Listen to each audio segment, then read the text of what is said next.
nothing like that here, indicating that if Congress were to meddle in those elections, that would be disruptive of the electoral process and so on. But we have nothing like that here, indicating that he thinks that Congress might have a strong interest here. And then he's concerned about all of the statutes that Congress has passed, like 1001 of the Criminal Code, that prohibits making false statements to a government agent.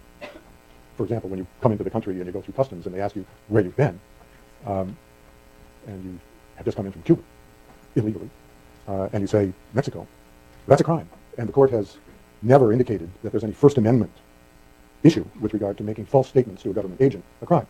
So, you Roberts people, are you about to throw out all of these other laws, all of these other false statement laws too? Yeah.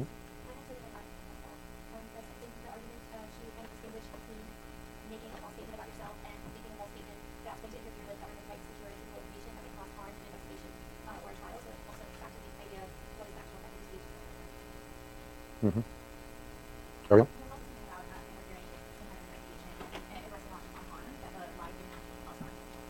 Yeah, but how specific or individualized is that kind of harm? I mean, you don't tell the truth to the government agent. Who does that harm? For example, I came back from Cuba in January, and we did not have a license to go there, a family vacation trip. And the form that you have to fill out when you come back in the country said, what countries have you been in on this trip? So we had a little family meeting about that. And being well aware of Section 1001 of the Criminal Code, I said, we're not going to lie about that. So I put in the form, Mexico, Cuba. We were coming in from Mexico. Mexico, Cuba. We got to the immigration officer, and he looked at the form, and he said, so you just been to Mexico, huh? Welcome home. But I was not about to lie to him. I don't think, had I lied, that would cause any harm to anybody. I don't believe that anybody would be harmed by such a lie. So it's true that it has the potential, and I think that's what Libby argued, that it risks interfering with a legitimate government interest if you lie to a government agent, but it certainly doesn't in every case. Roberts also said, when Scalia made the joke about, well, here's the way it goes. Alvarez's lawyer says there's a less restrictive means of dealing with protecting the government's interest and dealing with liars, and that is exposure.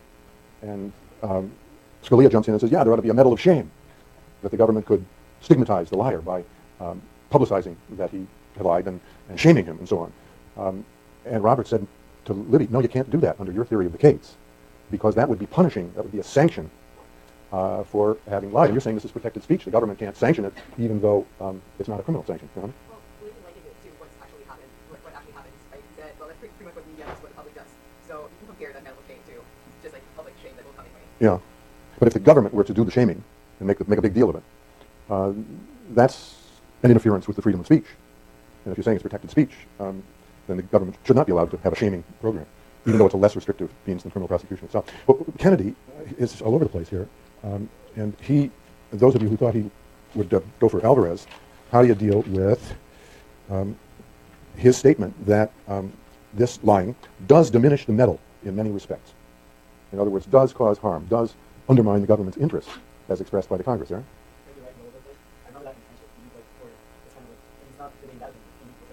That's why I didn't say secretary. Yeah, well, right before it, he's talking, well, not right before it, but it's where he brings up this trademark analogy and saying to the government lawyer, your best analogy is the trademark, that government can protect its interest in the medal program as though the medals were trademark protected in some way. Does anybody understand that argument, or that analogy, Robert? Well, it seems like he's saying that that could be a way, or it could be like government could have more interest than just the idea that they have to protect the honor of the honor. Mm-hmm. Right. The way I dealt with that was dealing with the issue of strict scrutiny. Does the government have that compelling interest, and is it voluntarily able to deal with that? And I had been finding that it failed that by the time. Because the interest was not compelling, or because the restriction was not narrowly tailored, or both?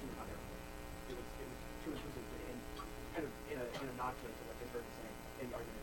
I had to say basically that in a situation where they have punished for telling people that works with eventually under this law, that it's not going to serve a specific people or to it's just too broad. Yeah, you mentioned Ginsburg. Were you troubled by her statement that we should interpret statutes to make sure they're not held unconstitutional unnecessarily, and we can interpret this statute not to reach satire and parody? I mean, one of the arguments why the law is invalid is because on its face, it covers satire and parody. It would cover Stephen Colbert putting on a skit in which he's saying, I won the Medal of Honor. And everybody knows it's not true, but that doesn't matter. Ginsburg says, we'll interpret the law not to include satire and parody.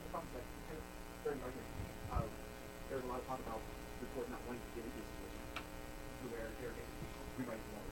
Mhm. I think it was Payne that said that, but they gave them, but the thing is that, by kind of throwing that in there, he's able to get her avoid what he's ultimately saying, Mhm. in that it's not narrowly tailored to the laws too broad, and by basically having Alito come back here and putting this into the law, and also leaving open the possibility for Congress to rewrite the law, much like Encino, that can solve a lot of the Mhm. problems. John Jessup?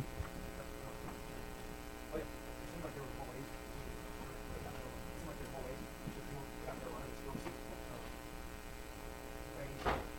whatever it is that they are arguing. Basically, what it is their right to have no line was being taken by Alvarez. But it seemed like there's more ways for people to have that right. I don't know. I don't think I followed. Are you responding to Breyer's question? I mean, if those of you advocating for Alvarez, Breyer wants to know, gee, are there less restrictive means, less restrictive than criminal prosecution, to serve the government's interest in this case? And Libby wants to say, yes, of course there are. Exposure is one. Are there others? Is that it? What do you say?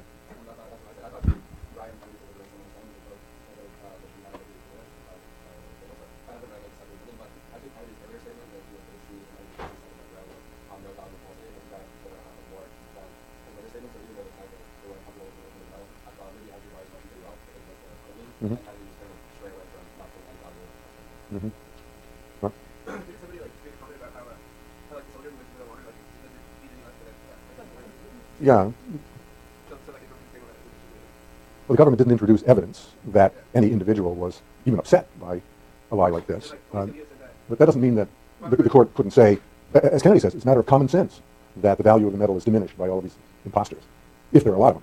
But going back, like, a few issues ago, he said that the military didn't come to after like, when we first got suspended, whatever, we like, Yeah, I mean, that's the justices talking to each other in the form of questions to the advocates. I mean, Ginsburg asks, did the government ask for this?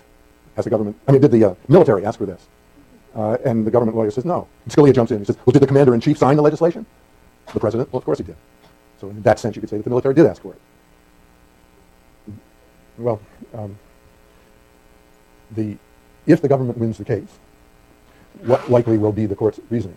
I mean, guessing from the comments and questions made in argument is a very perilous undertaking and not usually a good predictor of the way the justices will vote. Not only do they ask devil's advocate questions, but sometimes they're genuinely curious or they want to find out how far this argument goes, and they'll push it, even though they think that that side's going to win. So it's hard to predict from the tenor of the questioning and comments, that argument, how the court will come out. But they do have precedents that can be looked at. We know enough about them now so that I think we could predict what an analysis would be if the government wins and then if Alvarez wins. If the government wins the case, regardless of who writes the opinion, certainly the majority for the government would acknowledge the power of judicial review. That is, yes, the courts have the power to declare statutes of Congress unconstitutional on First Amendment grounds. I say that because of the flap last week when the president came out and said about the health care law that the court should not engage in an exercise in judicial activism and upset the statute passed by a majority of the democratically elected Congress. An unelected band of judges shouldn't do that. Well, we've had the power of judicial review since Marbury versus Madison, and it's an accepted part of our constitutional system. And if we didn't have a power of judicial review in the courts, we wouldn't have First Amendment rights worth talking about. If there's no power of judicial review, Alvarez could not win his case. He's up against a law passed by a majority, an overwhelming majority, in the Congress. And then, of course, the president got in trouble by saying that. The Fifth Circuit Court of Appeals was hearing an argument last week in which, I don't remember whether it was a health care case, but the question was, is this statute passed by Congress unconstitutional? And the judges on the court apparently got angry about what Obama had said and demanded that the Justice Department respond within 24 hours in writing 4 pages, single-space, expressing the view of the government on whether the court had the power to throw out this law on, as a matter of judicial review as unconstitutional. And Holder, the Attorney General, forthrightly responded to that order by the court and basically took back what Obama had said 2 days before. Of course the court has the power of judicial review. Of course the court has the power to invalidate a statute on constitutional grounds. And if the government wins in the Alvarez case, the court would certainly acknowledge that, but wouldn't exercise the power. I think it's likely that the court will, as Justice Ginsburg hinted, construe the law, interpret the law as narrowly as possible, building into it a knowing falsity. The statute doesn't say knowingly false, it says falsely represent. They will certainly read into it knowingly, and they will say that the statute does not cover parody and satire, that it covers only what would reasonably be believed to be false statements of fact. That's not a big stretch. So that calms people down about how broad and intrusive into private speech the statute could otherwise be. Will the court say that there's no First Amendment value in false statements? Sam, don't think so? What the example was, you know, what professor saying, Yeah. I guess that's kind of Yeah, I mean, it was probably a satire. yeah, so that argument that he lied or like Yeah, the argument that goes back to John Stuart Mill, go back to the very beginning about the purposes for which we protect speech. And the First Amendment doesn't say that what's protected is the freedom of truthful speech. It's speech that's protected, and in many instances the court has held that false speech is protected, as in New York Times versus Sullivan, as in Hustler and Falwell, and so on. Of course, the government flips those cases and says that what those cases demonstrate is that falsity is unprotected as a general rule, and only protected if protection is necessary to give breathing space to truthful speech. It's a creative reading of the court's precedents, but it's one that may well have some appeal. And then on the question of harm, in order to avoid criminalizing all kinds of fibs that do not in fact cause harm, isn't it likely that the court would say, in ruling for the government, that generalized harm to the medal program and to the winners of medals and so on is sufficient, at least if in the aggregate some number of liars about medals were to do this, and that we have to guard against that happening, therefore we'll uphold this law. The court, if ruling for the government, would be likely not to exercise strict scrutiny, because strict scrutiny is usually the kiss of death, and would be here either there's not a compelling government interest or it's not narrowly tailored, probably. I mean, even the dissenting judges in the Ninth Circuit thought that the statute couldn't survive strict scrutiny. So it seems to me that the Supreme Court would not want to exercise strict scrutiny if they're ruling for the government. And the way to avoid that, or a way to avoid that, is to say that they have never applied strict scrutiny to the whole array of false statement laws, like 1001 in the Criminal Code and so on. Those laws have been on the books a long time, they've been enforced, a lot of people have gone to jail under them, and the court has never exercised strict scrutiny there. And that may be because of the government's, based on the government's theory, falsity is sort of presumptively unprotected and gets protected only if it's necessary to serve, to protect speech that matters, truthful speech.